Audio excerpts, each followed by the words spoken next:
बड'लेण्ड रादाब नायगिरि बयखौबो बरायबाय। फिथाइ सामथाइफोरा गोनांथार भिटामिन आरो खनि मुवाफोरनि मोनसे मोजां फुंखा। लोगोसेनो फिथाइ सामथाइफोराव गोबां फाइबार थायो। फिथाइ सामथाइफोराव फ्लेभोनइडजों लोगोसे सावस्रि बांहोग्रा एन्टिअक्सिडेन्टबो थायो।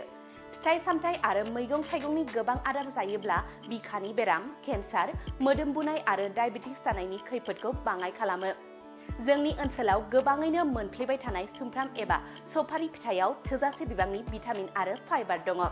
सरासनस्रायै सुमफ्राम फिथाइखौ जायो आरो थाजिम लोंग्रा मुवा महरै बाहायनाय जायो। बबेखानि सुमफ्राम फिथाइनि बिगुर आरो बिलाइखौ गुबुन गुबुन थासारिनि समाव नखरारि राहा महरै बाहायनाय जायो। सुमफ्रामआ सावस्रिनि थाखाय गोबां मुलाम्फा गोनां। सुमफ्राम एबा सफारि फिथाइयाव गिथावना सावस्रि जेंनाफोर जेरै गोजौ थै नारसिनथाय, डायरिया, डायबेटिस, गुजुनाय आरो गुबुन गुबुन रोखोमनि केन्सार बायदि बेरामनिफ्राय जानगार खालामनो हानाय गुनफोर थायो। सफारि फिथाइयाव भिटामिन सि आरो फाइबारनि मोनसे गोजौ फुंखा दं, जाय एन्टिअक्सिडेन्ट महरै खामानि मावो। बे एन्टिअक्सिडेन्टआ अक्सिडेशनजों सोमोन्दो थानाय खहा गोनां गोहोमफोरखौ बाङाइ खालामनो एबा बन्द खालामनायनि गोहो थायो। बेनि अनगायैबो सुमफ्राम एबा सफारि बिलाइखौ फुङाव उदै खालियाव देग्लिनानै लोङोब्ला उदै सानाय बायदि उदैनि बेरामखौ फोजोबस्रांनायाव मदद खालामो। बड'लेण्ड रादाब नायगिरि बयखौबो बरायबाय। फिथाइ सामथाइफोरा गोनांथार भिटामिन आरो खनि मुवाफोरनि मोनसे मोजां फुंखा। लोगोसेनो फिथाइ सामथाइफोराव गोबां फाइबार थायो। फिथाइ सामथाइफोराव फ्लेभोनइडजों लोगोसे सावस्रि बांहोग्रा एन्टिअक्सिडेन्टबो थायो।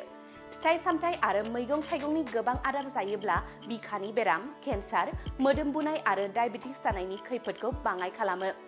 जोंनि ओनसोलाव गोबाङैनो मोनफ्लेबाय थानाय सुमफ्राम एबा सफारि फिथाइयाव थोजासे बिबांनि भिटामिन आरो फाइबार दङ। सरासनस्रायै सुमफ्राम फिथाइखौ जायो आरो थाजिम लोंग्रा मुवा महरै बाहायनाय जायो। बबेखानि सुमफ्राम फिथाइनि बिगुर आरो बिलाइखौ गुबुन गुबुन थासारिनि समाव नखरारि राहा महरै बाहायनाय जायो। सुमफ्रामआ सावस्रिनि थाखाय गोबां मुलाम्फा गोनां। सुमफ्राम एबा सफारि फिथाइयाव गिथावना सावस्रि जेंनाफोर जेरै गोजौ थै नारसिनथाय, डायरिया, डायबेटिस, गुजुनाय आरो गुबुन गुबुन रोखोमनि केन्सार बायदि बेरामनिफ्राय जानगार खालामनो हानाय गुनफोर थायो। सफारि फिथाइयाव भिटामिन सि आरो फाइबारनि मोनसे गोजौ फुंखा दं, जाय एन्टिअक्सिडेन्ट महरै खामानि मावो।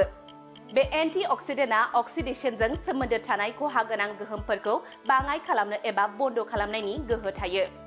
बेनि अनगायैबो सुमफ्राम एबा सफारि बिलाइखौ फुङाव उदै खालियाव देग्लिनानै लोङोब्ला उदै सानाय बायदि उदैनि बेरामखौ फोजोबस्रांनायाव मदद खालामो।